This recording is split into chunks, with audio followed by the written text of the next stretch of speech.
আমি 10টি পয়েন্ট আপনাদের সামনে তুলে ধরেছি, আবার বলবো, আপনারা অবশ্যই সেগুলো মানার চেষ্টা করবেন। 1 নম্বর, যে ইলমে দ্বীন ব্যতীত মানুষ পথভ্রষ্ট। 2, ইলমে দ্বীন অর্জন হচ্ছে জান্নাতের পথ।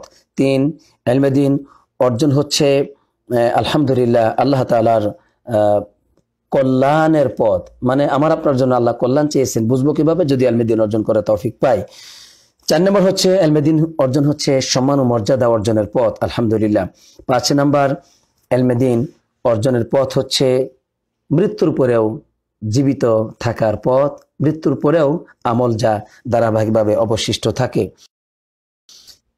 6 নম্বর হচ্ছে ইলমে দ্বীন অর্জনের পথ হচ্ছে অভিশপ্ত জীবন থেকে মুক্তির পথ।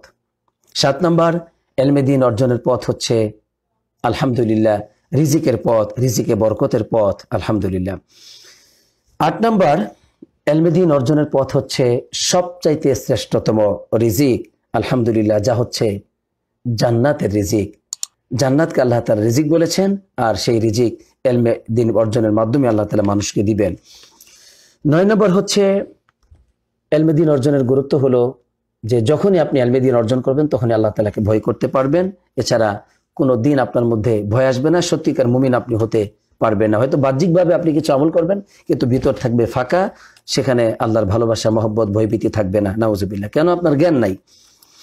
10 নম্বর, ইলমে দ্বীন অর্জন হচ্ছে এমন পথ, এমন সম্মানের পথ যা আল্লাহ তাআলা আমাদেরকে অধিকারে চাইতে বলেছেন, আমরা যেন আল্লাহর কাছে জ্ঞান চাই। তো এই 10টি পয়েন্ট আপনাদের সামনে তুলে ধরছি। আল্লাহ তাআলা আপনাদের সবাইকে এর উপর আমল করার তৌফিক দান করুক, আমাকেও এর উপর আমল করার তৌফিক দান করুক, আমিন।